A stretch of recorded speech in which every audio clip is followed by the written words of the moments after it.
berusia paling rendah 40 tahun atau pernah sedang menduduki jabatan yang dipilih melalui pemilihan umum termasuk pemilihan kepala daerah.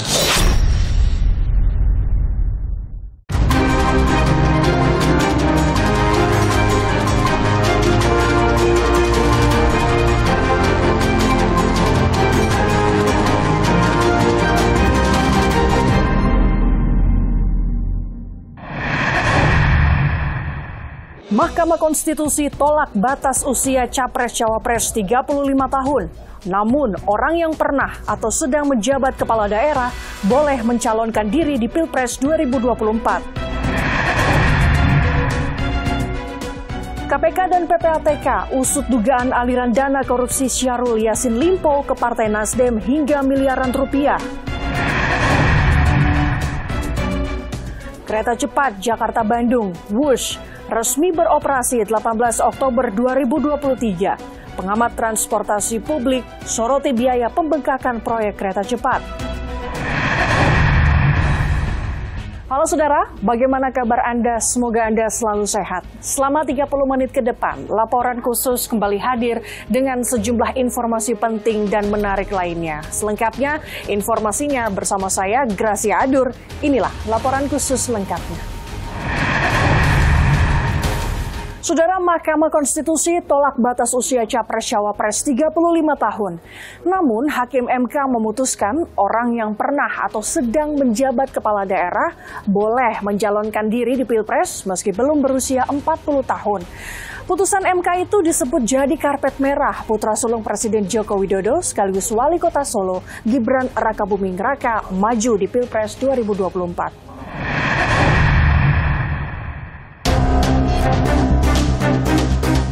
Berusia paling rendah 40 tahun atau pernah sedang menduduki jabatan yang dipilih melalui pemilihan umum termasuk pemilihan kepala daerah.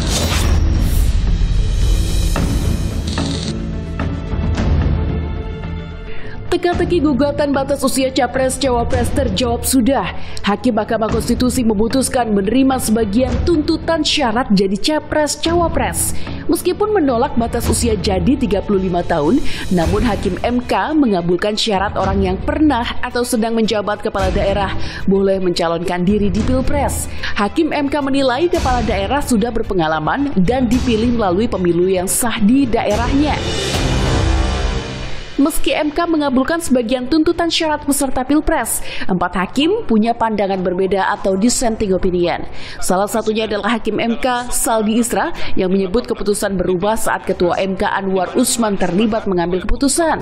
Baru kali ini saya mengalami peristiwa aneh yang luar biasa dan dapat dikatakan jauh dari batas penalaran yang wajar.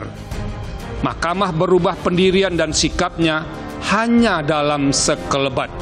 Dalam hal ini, secara faktual, perubahan komposisi hakim yang memutus dari 8 orang dalam perkara nomor 29, 51, 55 menjadi 9 orang dalam perkara 90, 91 tidak hanya sekadar membelokkan pertimbangan dan amar putusan, tetapi membalikkan 180 derajat amar putusan dari menolak menjadi mengabulkan. Meski ditambah dengan embel-embel sebagian, sehingga menjadi mengabulkan sebagian.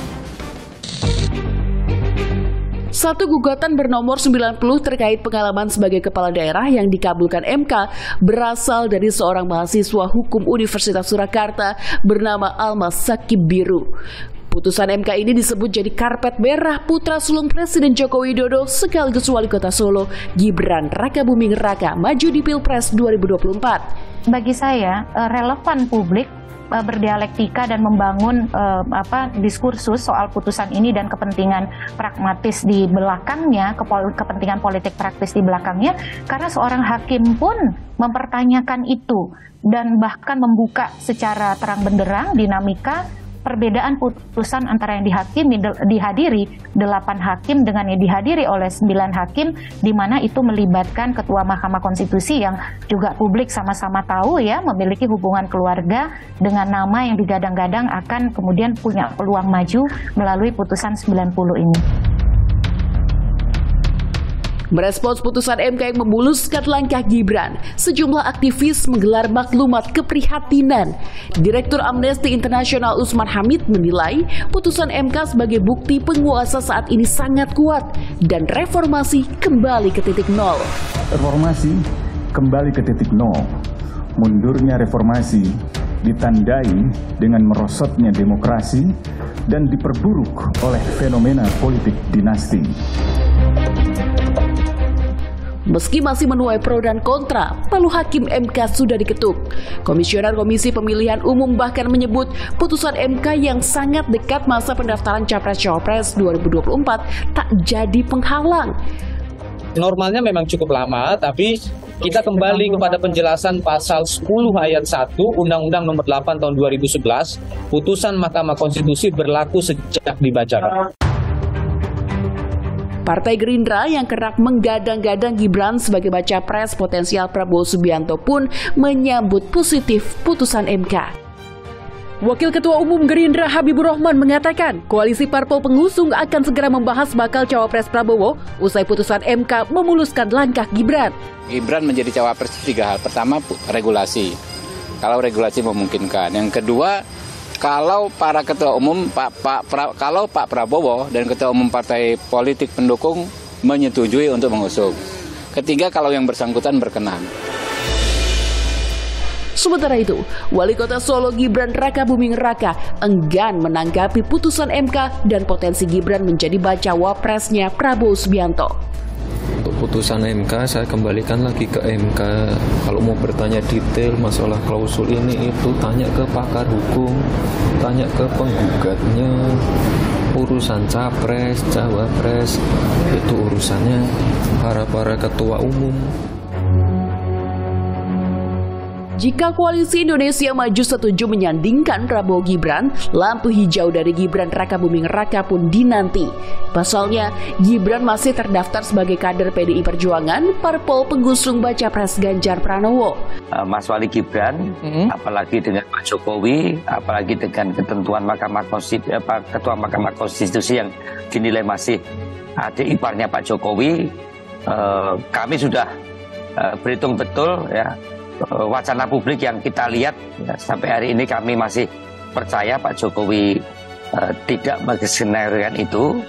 Tapi kalau ini akhirnya menjadi keputusan dan kemudian Gibran melanggang untuk menjadi wakil presiden dari pasangan Pak Prabowo seperti yang saat ini diwacanakan di media, kami atau saya itu memang sangat-sangat khawatir ya.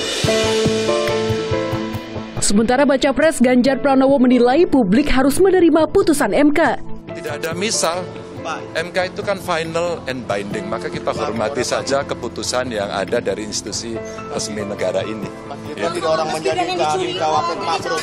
Semua warga negara punya hak untuk ikut dalam proses demokrasi. Pendaftaran Capres-Cawapres tinggal menghitung hari. Pasangan baca pres-bacawapres Koalisi Perubahan Anies Baswedan Muhaimin Iskandar mengaku siap menjadi pasangan pertama yang mendaftar setelah KPU membuka pendaftaran Kamis 19 Oktober nanti. Kami memandang persoalan kebangsaan, persoalan kenegaraan sebagai persoalan yang serius, yang dipikirkan dengan matang, dipersiapkan dengan matang, bukan hal-hal yang diputuskan di hari-hari terakhir, jam-jam terakhir.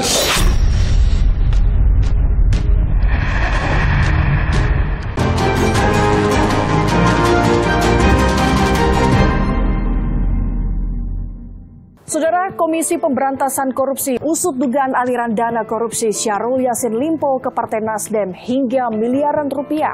Sementara itu, PPATK menyebut temuan cek senilai 2 triliun rupiah di rumah dinas ex-Menteri Pertanian Syahrul Yassin Limpo diduga palsu. Buka bang. Buka dong. Buka. Ditemukan juga aliran penggunaan uang sebagaimana perintah SYL yang ditujukan untuk kepentingan Partai Nasdem dengan nilai miliaran rupiah. Partai Nasdem baru-baru ini turut terseret kasus dugaan korupsi kadernya mantan Menteri Pertanian Syahrul Yassin Limpo. Komisi Pemberantasan Korupsi KPK bersama Pusat Pelaporan dan Analisis Transaksi Keuangan PPATK tengah mendalami dugaan aliran dana ke Nasdem melalui penelusuran rekening Syahrul Yassin Limpo. Dana ke Partai Nasdem ini juga masih didalami. Tentu kami memiliki informasi, tentu saja kami tidak bisa berbagi informasi dari mana, apalagi laporan PPATK itu kan laporan intelijen, ya. Tentu dari laporan PPATK tersebut, kemudian kami akan meminta bank, yang terkait untuk membuka rekening yang bersangkutan. Tentu dari situlah nanti kami akan menelusuri kemana saja aliran uang yang bersangkutan itu, ya. Namun, Partai Nasdem membantah pernyataan KPK tersebut. Bendahara Umum Partai Nasdem Ahmad Sahroni menyebut rekening resmi Nasdem tak pernah menerima aliran dana terkait dugaan korupsi Syahrul Yassin Limpo.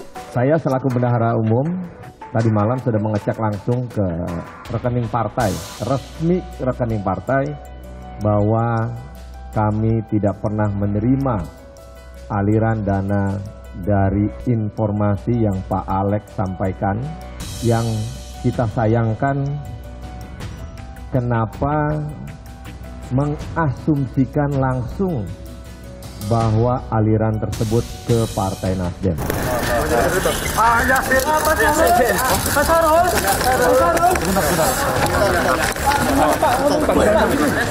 Sebelumnya, KPK resmi menahan Syahrul Yassin Limpo atas dugaan pemerasan, gratifikasi dan tindak pidana pencucian uang di lingkungan Kementan.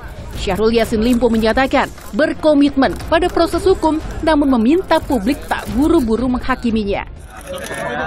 Dan mengikuti semua proses hukum yang ada, dan tentu saja akan mengedepankan juga hak-hak saya secara aturan yang ada, dan tentu saja saya berharap biarkan saya berproses secara baik dalam peradilan. Oleh karena itu saya siap untuk lakukan. Saya berharap jangan saya dihakimi dari dulu. Berdasarkan penyidikan KPK, Syahrul Yassin Limpo diduga menggunakan uang hasil korupsi untuk berbagai keperluan pribadi. Beberapa di antaranya guna membayar cicilan kartu kredit dan mobil, biaya tiket pesawat, hingga perawatan kecantikan keluarga. KPK menghitung Syahrul dan dua anak buahnya, Kasdi dan Hatta, diduga telah menikmati uang hasil korupsi senilai 13,9 miliar rupiah. Jumlah ini akan terus bertambah seiring KPK dan PPATK mendalami aliran dana korupsi lainnya.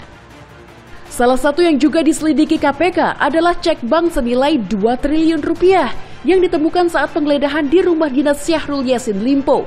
KPK bakal memastikan validitas cek tersebut apakah terkait perkara yang menjerat Syahrul. Kami memperoleh informasi memang benar tim penyidik KPK menemukan dugaan adanya cek senilai 2 triliun dimaksud pada saat penggeledahan di rumah dinas Menteri Pertanian.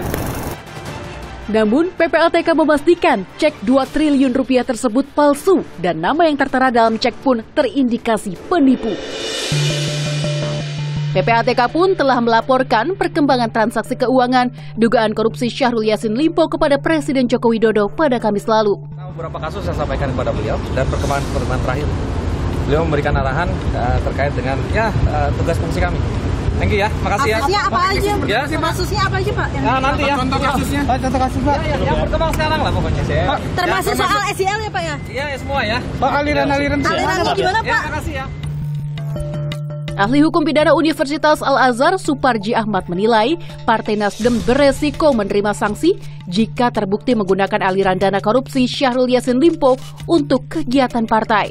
Kalau konsekuensi logisnya berdasarkan Perma 13 2016 atau berdasarkan misalnya Undang-Undang Tindak Pidana Korupsi, bisa ada pidana pokoknya berupa denda, ada pidana-pidana tambahan berupa pengumuman putusan partai politik, pembekuan sementara, pembekuan tetap atau kemudian pencabutan izin, atau kemudian sampai pada pembubaran atau pengambil alihan atau perampasan aset dari korporasi atau kemudian subjek hukum tadi itu. Setidaknya ada 3 yang diperhatikan. Misalnya, bahwa dia mendapatkan keuntungan dari tindak pidana tadi itu. Kemudian dia membiarkan ada tindak pidana tadi itu. Kemudian menjadi tempat untuk menampung hasil tindak pidana tadi itu. Atau mengambil kebijakan melakukan tindak pidana tadi itu. Jadi ada beberapa kualifikasi dianggap terlibat dalam satu tindak pidana. Dan aliran tadi itu bisa dibuktikan memang kalau ya ini hasil tindak pidana korupsi, terus kemudian digunakan untuk kepentingan partai politik. Di tengah KPK menelusuri aliran dana dugaan korupsi di lingkungan Kementan, polisi pun terus mengusut kasus dugaan pemerasan Syahrul Yassin Limpo oleh pimpinan KPK. Polda Metro Jaya menyatakan akan segera memeriksa Ketua KPK Firly Bahuri. Sebagai permulaan, polisi telah memeriksa ajudan Ketua KPK Firly Bahuri, Kevin Egananta. Selain itu, Polda Metro Jaya juga memeriksa Wakil Ketua KPK 2015-2019, Saud Sitomorang, sebagai ahli. Ia menyatakan pemeriksaannya akan fokus menjelaskan pasal 36 dan 65 Undang-Undang Pemberantasan Korupsi, yakni berhubungan langsung maupun tak langsung dengan tersangka atau pihak yang terkait dengan perkara. Kalau kamu bicara kolektif kolegial, nggak ada alasan 5 pimpinan KPK tidak tahu kegiatan pimpinan yang lain. Oke? Iya dong. Kamu pergi kemana aja mesti pamit. Gue aja mau kemana ngomong Pak Agus, gue besok mau makan mie di sono. Lo makan mie lapor aja. Lo kalau ketemu orang terdakwa di restoran itu kan gue repot ya nggak? Meski kasus ini telah naik ke tahap penyidikan, polisi belum juga menetapkan tersangka. Menko Polhukam Mahfud MD mewanti-wanti agar penyidikan kasus dugaan pemerasan oleh pimpinan KPK dilakukan secara profesional, bukan serta-merta unjuk kekuatan. Yang jelas jangan sampai terjadi hanya untuk menunjuk kekuatan, tetapi harus berdasar bukti-bukti hukum yang kita tentu tidak bisa menghalang-halangi proses hukum yang sedang berlangsung. Silahkan saja, tetapi harus profesional dan bisa dinilai oleh publik secara terbuka.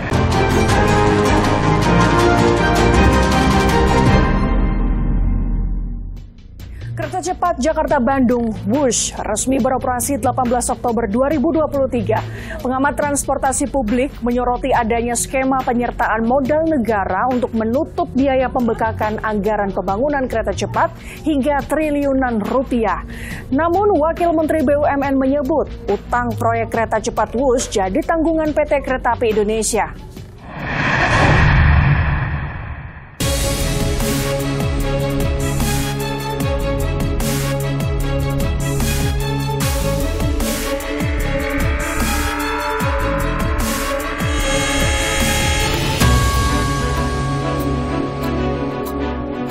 Usai masa uji coba selama 1 bulan, akhirnya kereta cepat Jakarta-Bandung Wush resmi beroperasi 18 Oktober 2023. Tiket kereta dapat dipesan mulai Selasa 17 Oktober dengan tarif promo Rp300.000 untuk semua rute Stasiun Halim Padalarang, Halim Tegaluar, dan sebaliknya. Pemesanan tiket bisa melalui sejumlah akses, diantaranya website KCIC, mesin jual otomatis atau vending machine, serta pembelian langsung di loket stasiun. Total, ada 14 perjalanan kereta cepat per hari dengan 7 perjalanan dari Stasiun Halim dan 7 perjalanan dari Stasiun Tegaluar.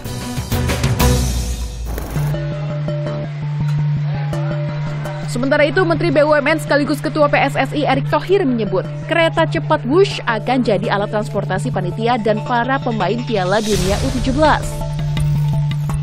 Rencananya kereta cepat akan digunakan saat babak penyisihan di Stadion Jalak Harupat Bandung November mendatang.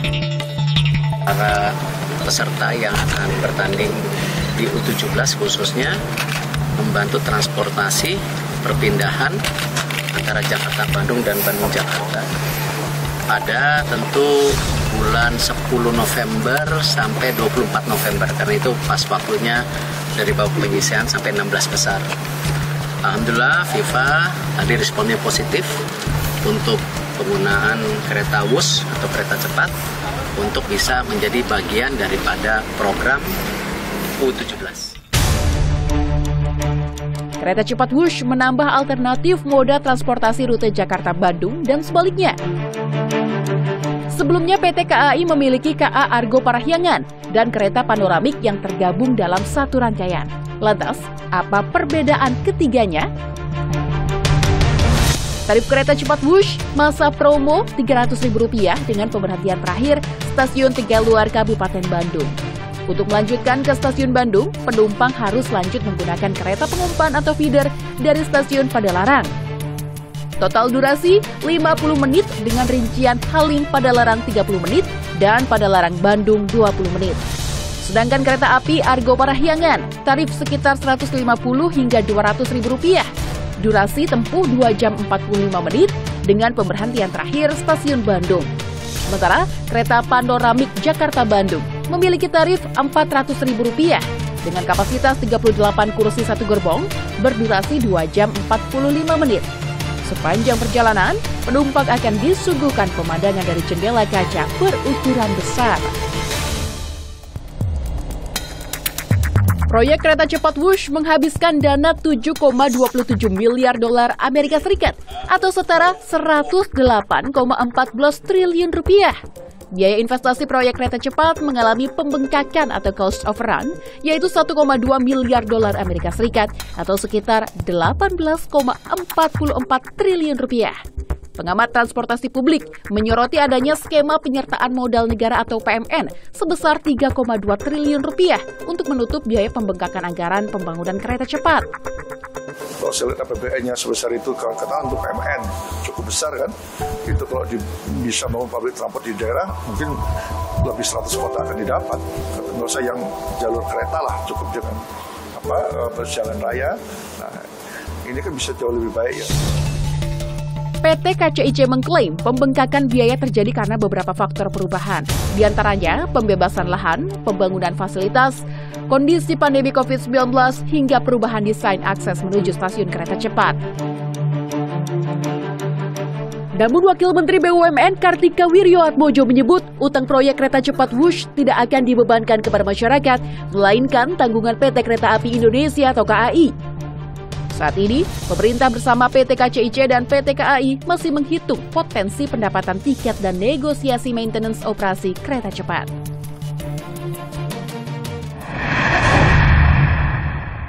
Informasi tadi sekaligus menutup perjumpaan kita. Tetap pantau terus informasi pemilu 2024 hanya di Kompas TV, independen terpercaya. Saya Gracia Adur, pamit undur diri. Sampai jumpa.